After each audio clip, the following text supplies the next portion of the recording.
We're going to chat now to our weather guru, baby. All right. And here he is in the flesh, sitting in his home with the lovely curtains in the background. Garth Sampson, hello. How are you? Hello, Gino. Hello, everybody. Fantastic to have you on, Garth. And I, you know, whenever we get you on, it's just bad news after bad news. And I hope that I don't know if it's going to change much, but I'm sure we can have a good chat tonight and find out exactly what's happening. And I hope you've been well. We haven't seen you for a while. Yeah, you've been as scarce as the rain.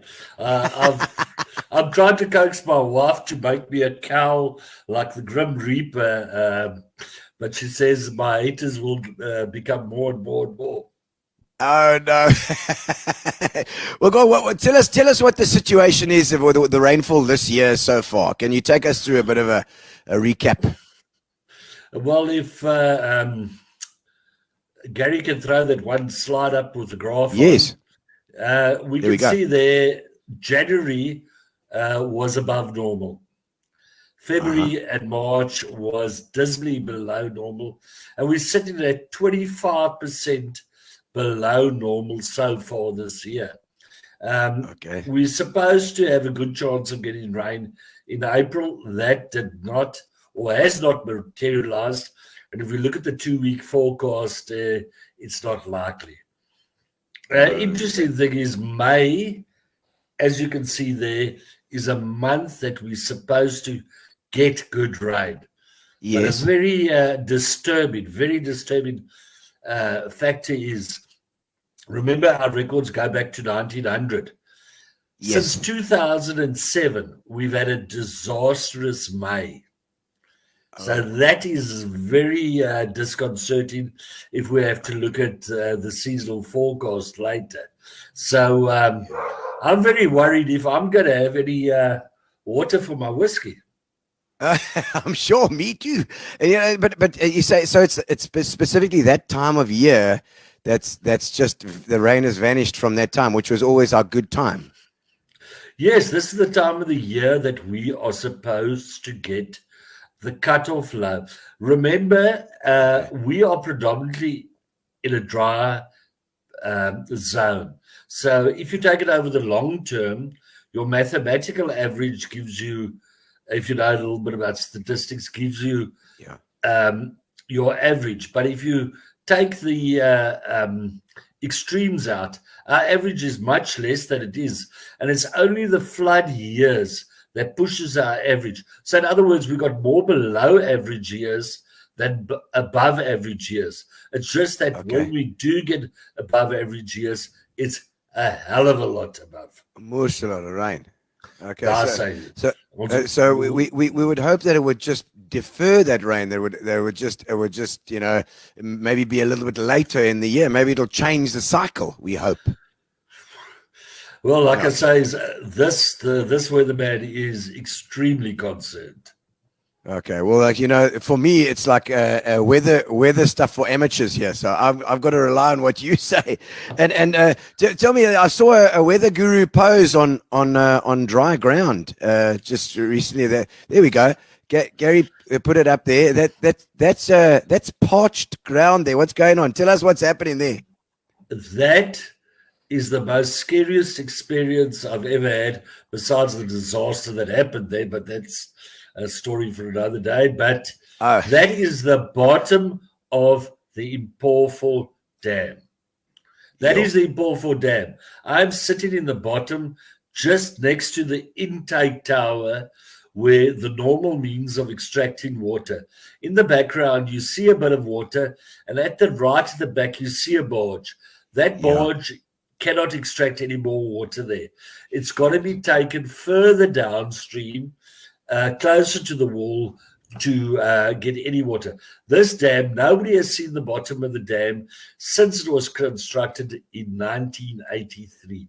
This, I tell you, if you standing there, it's like my wife said, she went with me.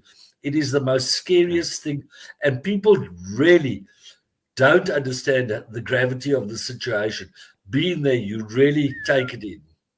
40 years ago, basically, you say 1983. And I mean, that is parched. That is completely dry.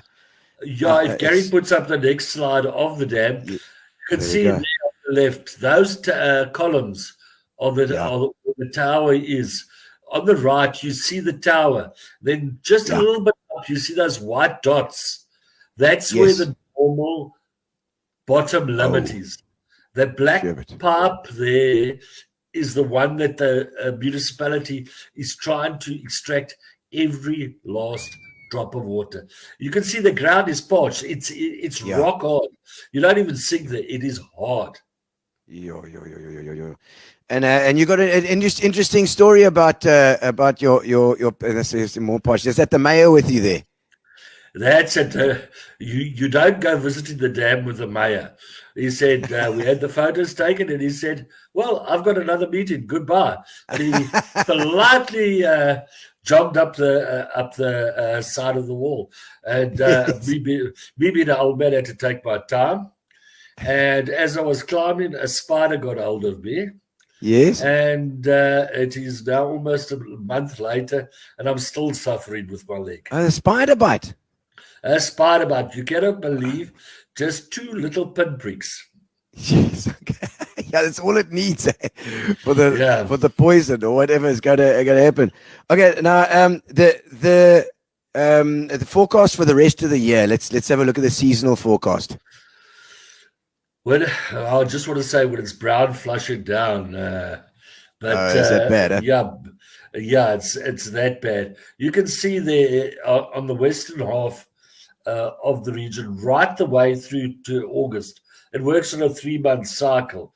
So there is the white means that if you run the model so many times, it won't get to the same answer. So it's not 100. Okay. It's got to get there 80% of the time. But 80% of the time you run the model, it is below normal over our catchment area. That is scary. And remember, it's not people want to shout nooit gedacht and that type of thing. Yeah. But remember, the bay, Nelson Mandela Bay, PE, Y2Mate, is not the only place here that relies on that water. You remember St. Francis, Jeffreys, Humansdorp, Potensi. They only get their water from the dams. They got no access to nooit gedacht. They've got a couple of boreholes. The farmers, they get only from the dams. So when those dams run dry, places like St. Francis, Jeffreys, Jeffreys Bay, Oyster Bay, Potensi, where are they going to get water from? People always want to point fingers at the farmers, but without those farmers, that industry is a multi-billion rand industry. Of course, that sustains employment. Employment. Just imagine how much petrol they use, fertilizer, instruments, whatever.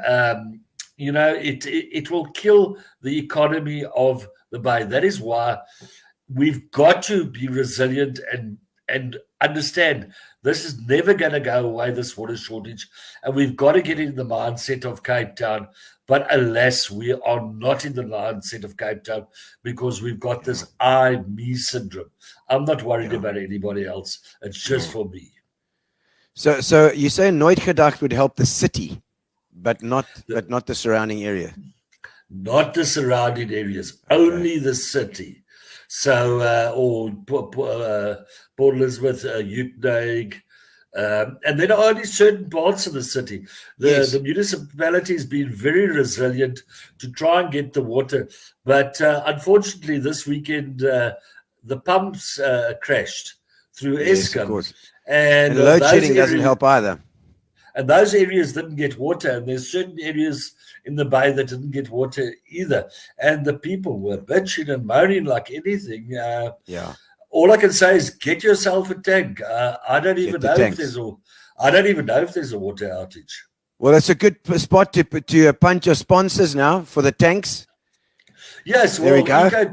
Well, I must punt them even a step further. EcoTanks has done some wonderful work.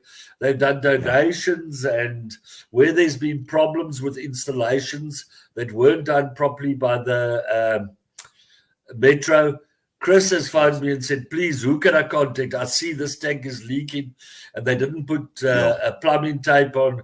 Not at all. And our Gino, overall, fantastic. He has got an absolute passion for what he does.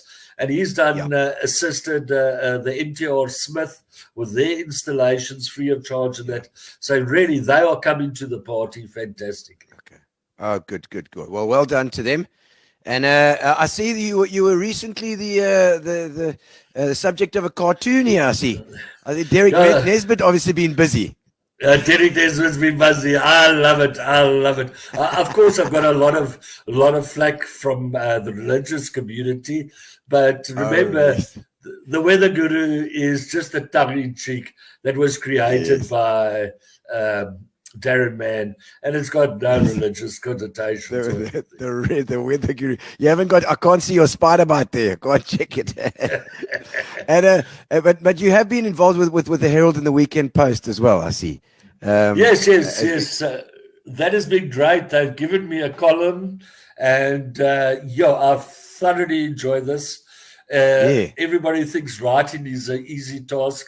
Writing a letter or a technical paper is easy, but when you've got to try and capture, as you know, capture the interest of the community or the reader or the listener or the viewer, that becomes a bit more difficult. But I'm thoroughly enjoying this, and I want to pursue more in the future. Oh, brilliant. Well, Garth Sampson, fantastic to have you on the show again after a drought ourselves from having you on the show. And we hope to have you on more often so we can find out what exactly what we need to do and if there's any measures we can take to try and help the water situation. Thanks, Gino. And just save that water. Yeah, we'll do. We got the tanks. I got it. We got it.